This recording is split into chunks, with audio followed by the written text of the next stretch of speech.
Hello friends, Pawar online classes में आप सभी का स्वागत है। आज आपके सामने रीट पटवार कांस्टेबल एसएससी एंड स्कूल व्याख्याता भर्ती परीक्षा के लिए कंप्लीट जनरल साइंस क्लास 6 का सार लेके आया हूँ। बड़े ध्यानपूर्वक देखना, समझना और कोई समस्या लगती है आपको तो कमेंट बॉक्स में ज़रूर लिख के बताएं। आइए स्टार्ट करते हैं। जो भी नए फ्रेंड्स हैं, एक बार चैनल को सब्सक्राइब जरूर करें और बेल आइकन को जरूर दबाएं। आइए देखते हैं फर्स्ट क्वेश्चन। पूरा सार कंप्लीट जनरल साइंस का आपके सामने बहुत ही शानदार क्वेश्चन। देखिए, दिख रहा आपको, पेड़ पौधों से प्राप्त खाद्य पदार्थ कौन सा होता है? तो आपका आंसर सीधा आपका ऑप्शन पे जाएगा तेल। सीधे रीट में ऐसे ही क्वेश्चन आते हैं आपके रीट पटवार कांस्टेबल जनरल साइंस में, स्कूल व्याख्याता भर्ती परीक्षा में, एसएससी में। बिल्कुल एनसीईआरटी की बुक से बाहर नहीं जाते हैं, जो एनसीईआरटी बुक का सार है ये। दूसरा क्वेश्चन आपके सामने, मूली के पौधे में खाने योग्य भाग कौन सा होता है? तो जड़। क्या होता है? जड़। तीसरा है, आलू के पौधे में खाने योग्य भाग कौन सा होता है? तना। और चौथा क्वेश्चन आपके सामने, निम्नलिखित में से शाकाहारी जंतु कौन सा होता है? तो गाय। आपके सामने स्पष्ट दिख रहे हैं। पांचवा क्वेश्चन है, निम्नलिखित में से मांसाहारी जंतु कौन सा होता है? शेर और बाघ दोनों आपके सामने। देखिए, पढ़ते जाइए। मुर्गी से प्राप्त खाद्य पदार्थ कौन सा है? अंडा और मांस दोनों। ये फर्स्ट पार्ट है 6 क्लास का फर्स्ट। मधुमक्खी से प्राप्त खाद्य पदार्थ कौन सा होता है? शहद। अगला क्वेश्चन, निम्नलिखित में से सर्वहारी जंतु शेर, बाघ, गाय। अब देखिए, ये आपके आज का आंसर हो गया मनुष्य। इस प्रकार से फर्स्ट क्वेश्चन के पार्ट के क्वेश्चन हो गए। अब देखिए आपके सामने सेकंड पार्ट के क्वेश्चन है भोजन के घटक। पार्ट का ना क्या नाम है? भोजन के घटक। अब इसका क्वेश्चन देखते हैं आपके सामने, बड़े ध्यानपूर्वक देखिए। खाद्य पदार्थ के मुख्य घटक, कार्बोहाइड्रेट, वसा, प्रोटीन, विटामिन, सभी। तो इसका आंसर हो गया सभी। अगला क्वेश्चन है, गेहूं में पाया जाने वाला मुख्य घटक कौन सा होता है? तो गेहूं में हमेशा कार्बोहाइड्रेट होता है, बट दोस्तों ध्यान रखना, बहुत ही शानदार क्वेश्चन है। गेहूं में पाया जाने वाला मुख्य घटक कार्बोहाइड्रेट। बस देखते जाओ, आपका आंसर क्लिक हो जाएगा। बस देखते ही मन में पक्का, ऐसा मान लो, पक्का देखते ही। अगला क्वेश्चन आपके सामने है, विटामिन ए की कमी से कौन सा रोग होता है? विटामिन ए की कमी से रक्तोधी रोग होता है। अगला क्वेश्चन है, विटामिन B1 की कमी से होने वाला रोग कौन सा है? तो बेरी बेरी। ध्यान रखना, विटामिन B1 की कमी से कौन सा होता है? Berry berry. अगला क्वेश्चन है, कौन सा विटामिन संकुल विटामिनों के रूप में पाया जाता है? A B C D के अंदर, तो बी हो जाएगा आंसर। अगला क्वेश्चन है, रिकेटस रोग किस विटामिन की कमी से होता है? रिकेटस रोग विटामिन D की कमी से होता है। अगला क्वेश्चन, कैल्शियम की कमी से होने वाला रोग कौन सा है? अस्थिया व दंत से। अगला क्वेश्चन है, आयोडीन की कमी से होने वाला रोग कौन सा है? गेंगा। कौन सा होता है दोस्तों? गेंगा। अगला क्वेश्चन है, लोह तत्व की कमी से होने वाला रोग कौन सा है? अरक्तता। क्या होता है? लोह की कमी से कौन सा होता है? अरक्तता की कमी होती है, रोग होता है। अगला क्वेश्चन है, मसूड़ों से खून निकलना, घाव भरने में अधिक समय लगना किस विटामिन की कमी के कारण होता है बेटा? तो आंसर होगा विटामिन सी की कमी से। अगला क्वेश्चन आपके सामने 11वां दूसरे पार्ट का, शरीर को ऊर्जा प्रदान करने वाले मुख्य घटक कौन से होते हैं? कार्बोहाइड्रेट, वसा। मुख्य घटक शरीर को ऊर्जा प्रदान करते हैं। अगला क्वेश्चन है, शारीरिक वृद्धि के लिए आवश्यक घटक कौन से हैं? शारीरिक वृद्धि के लिए खनिज लवण और प्रोटीन। ये ध्यान रखना है, खनिज लवण और प्रोटीन होते हैं जो शारीरिक वृद्धि के लिए आवश्यक है। अगला क्वेश्चन है, सूर्य के प्रकाश से प्राप्त विटामिन कौन सा होता है? तो सूर्य के प्रकाश से प्राप्त विटामिन डी होता है। नेक्स्ट क्वेश्चन आपके सामने बहुत ही शानदार, एक की क्लास के माध्यम से पूरा का पूरा सार जनरल साइंस, इससे बाहर कोई नहीं जाएगा। पुराना पेपर उठा कर देख लीजिए आप, सारे के सारे क्वेश्चन इसी वीडियो से मिल जाएंगे आपको 100%। मैंने देखे, पुराने पेपर देखे, तब मालूम पड़ा कि इसी सार से निकलता है, एनसीईआरटी की बुक से। आलू में उपस्थित खाद्य घटक कौन सा होता है? मंड। आलू में उपस्थित खाद्य घटक कौन सा होता है? मंड। खाद्य पदार्थ के परीक्षण में CuSO4 व NaOH मिलाने पर बैंगनी रंग प्राप्त होता है। तो खाद्य में उपस्थित घटक कौन सा होगा? प्रोटीन। तो ध्यान रखना, बहुत ही शानदार क्वेश्चन है ये भी। अगला क्वेश्चन है, कार्बोहाइड्रेट में किसे मिलाने पर विलयन का रंग नीला या काला हो जाता है? तो आयोडीन विलयन को मिलाने पर, किसको? आयोडीन विलयन को मिलाते हैं तो कार्बोहाइड्रेट में विलयन का रंग जो होता है नीला या काला हो जाता है। अगला पार्ट है, तंतु से वस्त्र तक। तीसरा पार्ट है साइंस का, इसके क्वेश्चन देखते हैं। देखिए, सूती धागा निम्नलिखित में से किस पौधे से प्राप्त होता है? कपास। किससे होता है? कपास। अगला क्वेश्चन, रुई पादप के किस भाग से प्राप्त होती है? पुष्प से होती है। किससे होती है? पुष्प से। अगला क्वेश्चन आपके सामने, और जूट पादप के किस भाग से प्राप्त होते हैं? तना से। किससे होते हैं? तना से। अगला क्वेश्चन है आपके सामने, तंतुओं से धागा निर्मित करने की प्रक्रिया को क्या कहते हैं? कताई कहते हैं। तंतुओं से धागा निर्मित करने की प्रक्रिया को कताई कहते हैं। अगला क्वेश्चन, निम्नलिखित में से कृत्रिम तंतु कौन सा है? नायलॉन भी है और पॉलिस्टर भी है, तो इसका आंसर क्या हो जाएगा? ए और बी दोनों। अगला क्वेश्चन है, निम्नलिखित में से प्राकृतिक रेशा कौन सा है? प्राकृतिक रेशम, नायलॉन, पॉलिस्टर, इसमें से हो जाएगा रेशम जो है प्राकृतिक रेशा है। अगला क्वेश्चन है, रुई से बिनोले हटाने की प्रक्रिया को क्या कहते हैं? रुई से बिनोले हटाने की प्रक्रिया को ओटना कहते हैं। क्या कहते हैं? ओटना। अगला क्वेश्चन है, निम्नलिखित में से ऊन प्राप्त करने वाला जीव कौन सा है? ऊन। ऊन किससे प्राप्त होती है? पेड़ और ऊँट से होती है, ध्यान रखना है। अगला क्वेश्चन आपके सामने, रुई से निर्मित वस्त्र किस प्रकार के होते हैं? सूती होते हैं रुई से। अगला पार्ट है आपके वस्त्रों के समूह बनाना, चौथा पार्ट। इस पार्ट के क्वेश्चन देखते हैं, आइए। पहला क्वेश्चन, पदार्थ जो लोहे से बना होता है क्या कहलाता है? क्या होता है? बोतल, अखबार, पुस्तक, वाहन। तो कौन सा होगा आंसर? वाहन लोहे से बनते हैं। अगला क्वेश्चन है आपके सामने, निम्नलिखित में से पदार्थ की अवस्था कौन सी है? ठोस, द्रव, गैस, तीनों है, तो उपयुक्त सभी। पानी में विलेय पदार्थ कौन सा है? चीनी भी या नमक भी है, तो इसका आंसर ए और बी दोनों हो गया। अगला क्वेश्चन है, वह वस्तु जो पानी में तैरती है क्या कहलाती है? प्लास्टिक, तेल, पत्थर, रेत। तो इसमें से पानी में तैरती है प्लास्टिक तैरती है। अगला क्वेश्चन है, सर्वाधिक कठोर वस्तु कौन सी है? इनमें से लोहा, लकड़ी, प्लास्टिक, कागज। तो आंसर हो गया लोहा। अगला क्वेश्चन आपके सामने, निम्नलिखित में से संपीड़ित होने वाले पदार्थ कौन सा है? रबर, प्लास्टिक, लोहा। तो आंसर हो जाएगा रबर और प्लास्टिक दोनों संपीड़ित होने वाले पदार्थ है। अगला क्वेश्चन है, कांच कैसा होता है? कांच एक पारदर्शी होता है। कैसा होता है? पारदर्शी। अगला क्वेश्चन है, लोहा होता है, लोहा कैसा होता है? अपारदर्शी होता है। अगला क्वेश्चन आपके सामने देखिए, जो भी फ्रेंड्स नए जुड़ रहे हैं एक बार चैनल को सब्सक्राइब जरूर करें और बेल आइकन का बटन दबाइए ताकि आपको नए नए वीडियो मिलते रहे। और मैथ की क्लास, रीजनिंग, साइकोलॉजी, जो भी क्लास देखनी है आपको डेली इस चैनल पे अपडेट देखते रहिए। और प्ले लिस्ट में जाके आराम से अपने जो टॉपिक पसंद आए आपको पढ़ना है वो पढ़ सकते हो आराम से। अगला क्वेश्चन है, निम्नलिखित में पारभाषी पदार्थ कौन सा है? तो तेली कागज होता है, वो पारभाषी होता है। अगला क्वेश्चन है, निम्नलिखित में से पारदर्शी पदार्थ कौन सा होता है? जल, वायु, कांच। तो उपरोक्त सभी इसका आंसर हो गया। अगला क्वेश्चन है, गोल आकृति की वस्तुओं का समूह बनाइए। इसमें से देखो ऑप्शन के हिसाब से, ऑप्शन दिए टेबल, कंघा, पेन, इसमें सेब, फुटबॉल, संतरा, अलमारी, बेड, जूता, चाबी, दरवाजा। तो गोल वस्तु आकृति वाली टेबल, कंघा, पेन, ये है इसका समूह। अगला क्वेश्चन आपके सामने बार बार इस पाठ का,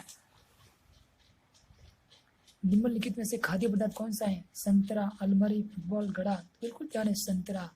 अगला क्वेश्चन है, निम्नलिखित में से मेल न खाने वाला साथी, मेल अलग से बिल्कुल, कुर्सी, पलंग, बच्चा, अलमारी। तो अलग हो गया बच्चा।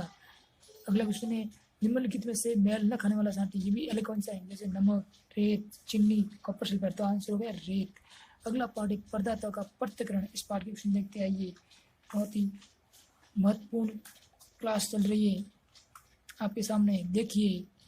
अगला क्वेश्चन है, पदार्थों का पृथक्करण हवा के द्वारा करना क्या कहलाता है? जो पदार्थों का पृथक्करण जो होता है हवा के द्वारा होता है तो उसको क्या बोलते हैं? निष्पादन कहते हैं। क्या कहते हैं उसको? निष्पादन कहते हैं।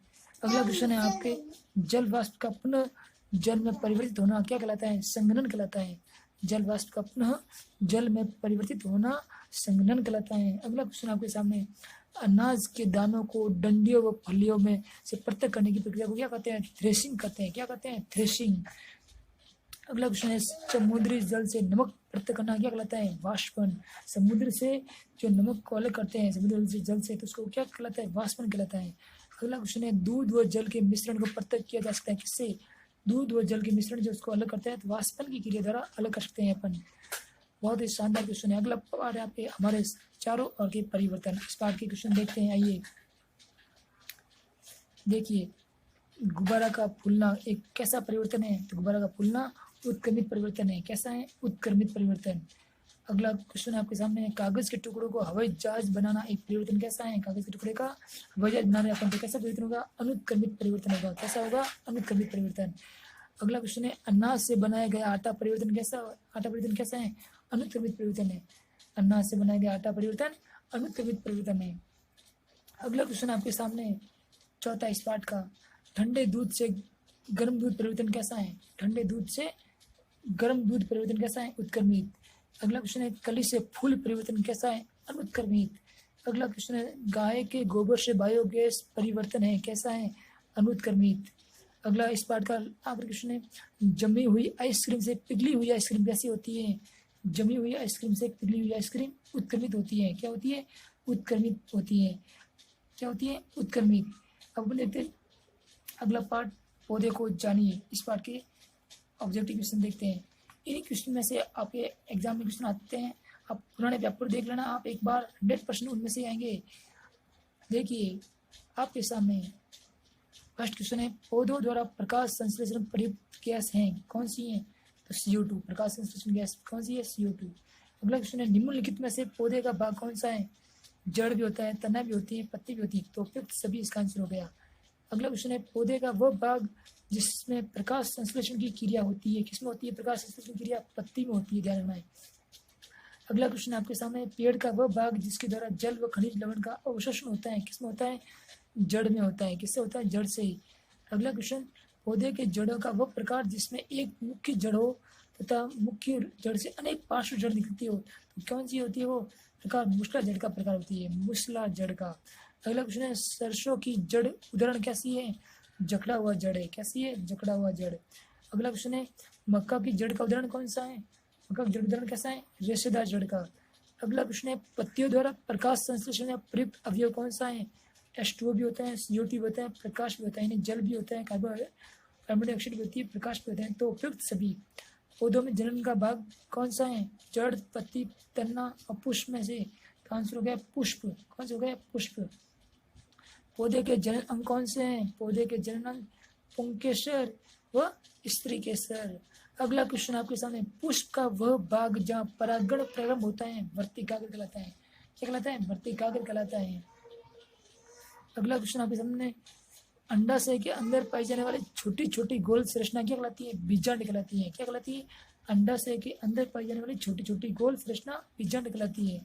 अगला क्वेश्चन आपके सामने स्क्रीन पर दिख रहा बिल्कुल ही शानदार, आलू का पौधा, आलू का पौधा है, कैसा है? आलू का पौधा साग है। आलू का पौधा कैसा है? साग। अगला पार्ट आपके शरीर में गति, इसके क्वेश्चन देखते हैं, आइए। अब क्वेश्चन आगे,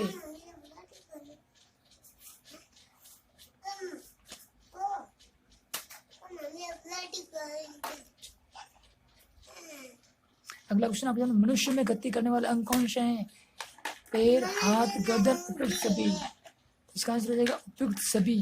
अब देखिए आपके सामने दूसरा क्वेश्चन, हाथ की गति का प्रकार कैसा है? पूर्णतः घूमता है। क्या करता है? पूर्णतः घूमता है। अगला क्वेश्चन,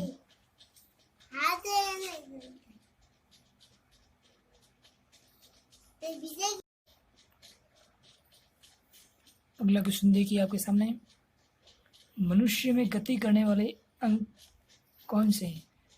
मनुष्य में गति करने वाला कौन से हो गए आपके? पैर, हाथ, गर्दन, तो कौन से हो गए? उपयुक्त सभी। कौन से हो गए? उपयुक्त सभी। अगला क्वेश्चन है, हाथ की गति का प्रकार कैसा है आपका? तो हाथ की गति का प्रकार कैसा है आपका? पूर्णतः घूमता है। कैसा है? पूर्णतः घूमता है। अगला क्वेश्चन है, हाथ व कंधे के मध्य पाई जाने वाली संधि कौन सी होती है? तो हाथ व कंधे के मध्य पाई जाने वाली संधि कंदुक खलिका संधि होती है। कौन सी होती है? कंदुक खलिका संधि, हाथ व कंधे के मध्य में। अगला क्वेश्चन आपके सामने, घुटने में पाई जाने वाली संधि कौन सी है? तो घुटने में हिंज संधि पाई जाती है। कौन सी पाई जाती है? हिंज। अगला क्वेश्चन है, गर्दन तथा सिर को जोड़ने वाली संधि कौन सी होती है? दुराग्र संधि। दुराग्र संधि जो होती है गर्दन और सिर को जोड़ती है। अगला क्वेश्चन है, अचल संधि का उदाहरण कौन सा है? तो ऊपरी जबड़े व कपाल संधि जो होती है अचल संधि का उदाहरण है। आपके सामने ये 6 क्वेश्चन। अगला क्वेश्चन है आपके सामने 7वां क्वेश्चन, आप देखिए, आपके बिल्कुल एनसीईआरटी बुक का सार है ये। क्या है? एनसीईआरटी बुक का सार है, बड़े ध्यानपूर्वक समझिए।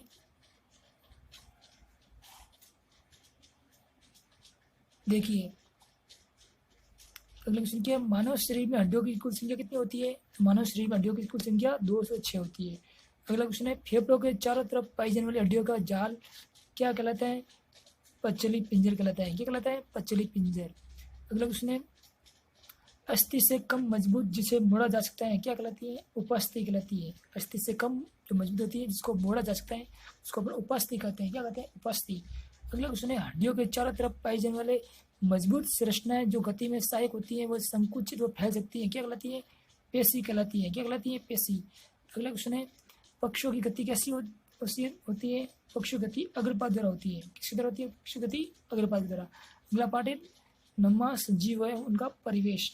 इस पार्ट के सारांश देखिए, परिष्कार की नोट्स है ये, उसका सार संग्रह है ये बुक है, उसके जनरल साइंस है के माध्यम से आपको बता रहा हूँ मैं सारे के सारे ऑब्जेक्टिव क्वेश्चन जो इसमें से पूछे गए हैं। अगला क्वेश्चन है किसी स्थान का परिवेश जिसमें पौधे, जंतु और अन्य जीव रहते हैं क्या कहलाते हैं? आवास कहलाते हैं। क्या कहलाते हैं? आवास। अगला क्वेश्चन है पौधे, जंतु और सूक्ष्म संयुक्त रूप से बनाते हैं क्या बनाते हैं? जैव घटक बनाते हैं। क्या बनाते हैं? जैव घटक। अगला क्वेश्चन है स्थल पर पाए जाने वाले जंतु एवं पौधों के आवास को क्या कहते हैं? स्थलीय आवास कहते हैं। क्या कहते हैं? स्थलीय आवास। अगला क्वेश्चन है मृदा, जल एवं वायु किसी आवास के लिए किस प्रकार के घटक होते हैं? अजैविक घटक होते हैं। कैसे होते हैं? अजैव घटक। अगला क्वेश्चन है हमारे परिवेश में होने वाले परिवर्तन जिनके प्रति हम अनुक्रिया करते हैं क्या कहलाते हैं? उद्दीपन कहलाता है। क्या कहलाता है? उद्दीपन। जो भी फ्रेंड्स नए जुड़ रहे हैं एक बार चैनल को सब्सक्राइब जरूर करें और बेल आइकन को जरूर दबाएं। आपको क्लास कैसे लग रही है कमेंट करके जरूर बताएं। अगला क्वेश्चन है जल में रहने वाले जंतुओं के आवास को क्या कहते हैं? जलीय आवास कहते हैं। अगला क्वेश्चन है पौधे एवं जंतुओं में पाए जाने वाले विशिष्ट लक्षण जो उन्हें आवास विशेष में रहने योग्य बनाते हैं क्या कहलाते हैं? अनुकूलन कहते हैं। क्या कहते हैं? उसको अनुकूलन कहते हैं। ये स्कूल, पैकेता भर्ती, रीट, पटवार, कांस्टेबल हर कंपटीशन में आते हैं। एसएससी, रेलवे, ऐसा कोई एग्जाम नहीं है चाहे आरपीएससी का हो चाहे अधीनस्थ बोर्ड परीक्षा का हो, उसमें जनरल साइंस हर कंपटीशन में आती है। इनमें से आते हैं क्वेश्चन। अब देखिए अगला क्वेश्चन आपके सामने 8वां। अगला क्वेश्चन 8वां जंतुओं के शरीर में अपचित पदार्थ को निष्कासन की क्रिया को क्या कहते हैं? उत्सर्जन कहते हैं। अगला क्वेश्चन है मछलियों में श्वसन किसके द्वारा होता है? गिल या क्लोब के द्वारा। किसके द्वारा? गिल या क्लोब के द्वारा। अगला क्वेश्चन है उनका शरीर किस आवास में रहने के लिए अनुकूलित बनाता है? तो उनका जो शरीर होता है मरुस्थलीय आवास के लिए दायी होता है। किसके लिए? मरुस्थलीय आवास के लिए। अगला क्वेश्चन है सूर्य का प्रकाश व ऊष्मा कैसे घटक होते हैं? सूर्य का प्रकाश और ऊष्मा अजैव घटक होते हैं। कैसे होते हैं? अजैव घटक। अगला पार्ट है गति एवं दूरी का मापन। इस पार्ट के क्वेश्चन देखिए अपन बिल्कुल सार संग्रह इस पार्ट का। ऐसे ही मात्रकों में लंबाई का मानक मात्रक क्या होता है? सभी को पता है, मीटर। जल्दी से बताइए। अगला क्वेश्चन है निम्नलिखित में से लंबाई का मात्रक कौन सा होता है? मीटर। ऐसी गति जो एक निश्चित समय अंतराल के बाद दोहराई जाती है उसको क्या बोलते हैं? आवर्ती गति जो होती है निश्चित समय अंतराल के बाद दोहराई जाती है। अगला क्वेश्चन है सरल रेखा की अनुदिश गति को क्या कहते हैं? सरल रेखीय गति। और अगला क्वेश्चन है घड़ी की सेकंड की सुई की गति का प्रकार कौन सा है? वर्तुल गति। 1 मीटर में कितने सेंटीमीटर होते हैं? देखिए जल्दी से 100। प्राचीन काल में दूरी मापने का मात्रक क्या था? पदचाप होता था। अगला क्वेश्चन है आवर्ती गति का उदाहरण क्या है? इसमें से बस की घड़ी, घड़ी की सुई, घोड़े की गति। तो लोलक इसका आंसर हो गया। अगला पार्ट है प्रकाश, छाया एवं परावर्तन। इस पार्ट के देखिए क्वेश्चन सार संग्रह इसका भी। जब प्रकाश के रास्ते में कोई अपारदर्शी वस्तु आ जाती है तो विपरीत तरह बनी आकृति क्या कहलाती है? छाया कहलाती है। जब प्रकाश के रास्ते में कोई अपारदर्शी वस्तु आ जाती है तो विपरीत तरफ बनी आकृति क्या कहलाती है? छाया कहलाती है। अगला क्वेश्चन है सूर्य का प्रकाश गमन करता है कैसे होता है? सीधी रेखा में गमन करता है। लकड़ी का गत्ता कैसा होता है? अपारदर्शी होता है। लकड़ी का गत्ता कैसा होता है? अपारदर्शी। अगला क्वेश्चन है अपारदर्शी वस्तु के रंग परिवर्तन से छाया में परिवर्तन आता है, बताइए इसमें हाँ, नहीं या दोनों या कुछ समय के लिए। तो इसका आंसर हो जाएगा नहीं। अगला क्वेश्चन है पूर्णतः पारदर्शी वस्तु कौन सी है? लकड़ी, कांच, दर्पण, किताब। ये क्वेश्चन कई बार एग्जाम आया हुआ है। कांच। अगला क्वेश्चन है सूर्य की तरह स्वयं का प्रकाश उत्पन्न करने वाली वस्तु क्या कहलाती है? दीप्त। क्या कहलाती है? सूर्य की तरह स्वयं का प्रकाश उत्पन्न करने वाली वस्तु दीप्त कहलाती है। अगला क्वेश्चन जब वस्तु के आर पार पूर्णतः देखा जा सकता है तो वस्तु कैसी होती है? पारदर्शी होती है। अगला क्वेश्चन है जब वस्तु के आर पार अंशतः देखा जा सकता है तो वस्तु कैसी होती है? पारभासी होती है। कैसी होती है? वस्तु पारभासी होती है। अगला पार्ट आपके सामने 12वां पार्ट है विद्युत तथा परिपथ। क्या है विद्युत तथा परिपथ? इस पार्ट के क्वेश्चन देखते हैं।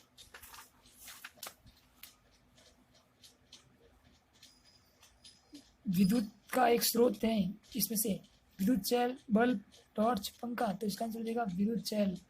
अगला क्वेश्चन है जिन पदार्थों से होकर विद्युत प्रवाहित हो सकती है उसे क्या कहते हैं? चालक। चालक में से विद्युत धारा प्रवाहित हो सकती है, विद्युत प्रवाहित होती है। अगला क्वेश्चन है जिन पदार्थों से होकर विद्युत प्रवाहित नहीं हो सकती उसे क्या कहते हैं? इसमें से ऑप्शन है चालक, रोधक, परिचालक, संचालक। तो इसका आंसर हो जाएगा क्या हो जाएगा आपके सामने? रोधक। अगला क्वेश्चन है निम्नलिखित में से किसमें से होकर विद्युत का चालन होगा? इसमें से प्लास्टिक, लोहे की कील, माचिस की तिल्ली, कांच। तो इसका आंसर हो जाएगा लोहे की कील। अगला क्वेश्चन है विद्युत चैल का आविष्कार किसने किया था? विद्युत चैल का आविष्कार किसने किया था? विद्युत चैल का आविष्कार किसने किया था? बताइए जल्दी से, विद्युत चैल का आविष्कार किसने किया था? विद्युत चैल का आविष्कार ऑलेसेंड्रो वोल्टा ने किया था। किसने किया था? ऑलेसेंड्रो वोल्टा ने इसका आंसर। अगला क्वेश्चन है विद्युत स्विच किस प्रकार का उपकरण होता है? विद्युत स्विच परिपथ को जोड़ने वाला उपकरण, परिपथ को रोकने वाला। तो दोनों इसका आंसर है। अगला पार्ट है चुंबकों का मनोरंजन। इस पार्ट के देखिए क्वेश्चन, चुंबक के सिरे कितने होते हैं? फर्स्ट क्वेश्चन, चुंबक के सिरे कितने होते हैं? चुंबक के सिरे कितने होते हैं? 2 होते हैं। कितने होते हैं? 2। कौन कौन से? एन और एस दोनों। आंसर चुंबक, जड़ चुंबक का उत्तरी एन सिरा किस दिशा में ठहरता है? उत्तरी एन सिरा होता है हमेशा दक्षिण दिशा में होता है। किसमें होता है? ऊपर वाला जो सिरा होता है एन होता है वो हमेशा दक्षिण दिशा में ठहरता है। वे पदार्थ जो चुंबक की तरफ आकर्षित होते हैं क्या कहलाते हैं? चुंबकीय पदार्थ कहलाते हैं। वे पदार्थ जो चुंबक की तरफ आकर्षित नहीं होते हैं अचुंबकीय पदार्थ कहलाते हैं। क्या कहलाते हैं? जो चुंबक की तरफ होते हैं आकर्षित होते हैं चुंबकीय पदार्थ, और जो चुंबक की तरफ नहीं होते उसको अचुंबकीय पदार्थ कहते हैं। चुंबक में कितने ध्रुव होते हैं? ये बताते हैं 2, एन और एस। अगला क्वेश्चन है चुंबक की दिशाओं को बताता है? उत्तर दक्षिण दिशा को बताता है। किस दिशा को? उत्तरी। एन जो शिरा होता है वो दक्षिण को बताता है और एस जो होता है वो उत्तर को बताता है। अगला पार्ट है जल। जल के क्वेश्चन देखिए, जल को वाष्प में परिवर्तित करने के प्रक्रम को क्या कहते हैं? वाष्पोत्सर्जन। क्या बोलते हैं इसको? वाष्पोत्सर्जन। पृथ्वी पर जल से घिरा भाग कितना है? 2/3 भाग। कितना? 2/3 भाग। अगला क्वेश्चन, वायु में जल किस रूप में आता है? जल वाष्प के रूप में। वायु में जल जल वाष्प रूप में आता है। अगला क्वेश्चन आपके सामने, उपयोगी जल प्राप्त होता है किससे? कुओं से, तालाबों से, नदियों से, उपयुक्त सभी से। ठीक है। अगला क्वेश्चन देखिए आपके सामने, पार्ट है अगला 15वां, हमारे चारों ओर वायु। हमारे चारों ओर वायु। इस पार्ट के क्वेश्चन का सार देखिए, वायु के संगठक हैं कौन से हैं? फर्स्ट क्वेश्चन, जल वाष्प भी है, ऑक्सीजन भी है, नाइट्रोजन भी है। तो उपरोक्त सभी इसका आंसर। अगला क्वेश्चन, वायु की वह परत जो पृथ्वी को घेरे हुए रहती है क्या कहलाती है? वायुमंडल। वायुमंडल की वह गैस जो श्वसन के लिए आवश्यक होती है क्या होती है? बताइए, सभी को बताएं। O2। Very good. वह गैस जो जलाने में सहायक होती है? O2 यानी ऑक्सीजन। अगला क्वेश्चन है, वह गैस जो स्वयं जलती है? वापिस आंसर क्या होगा? वह गैस जो स्वयं जलती है, वो गैस जो स्वयं जलती है H2। और जलाने में पूछे तो O2 यानी स्वयं जलती है तो H2 और जलाती है O2। वायुमंडल में नाइट्रोजन की मात्रा प्रतिशत में कितनी होती है? 78%। वायुमंडल में ऑक्सीजन की मात्रा कितनी होती है? प्रतिशत रूप में 21% ऑक्सीजन होती है। वायुमंडल में CO2 की मात्रा कितनी होती है?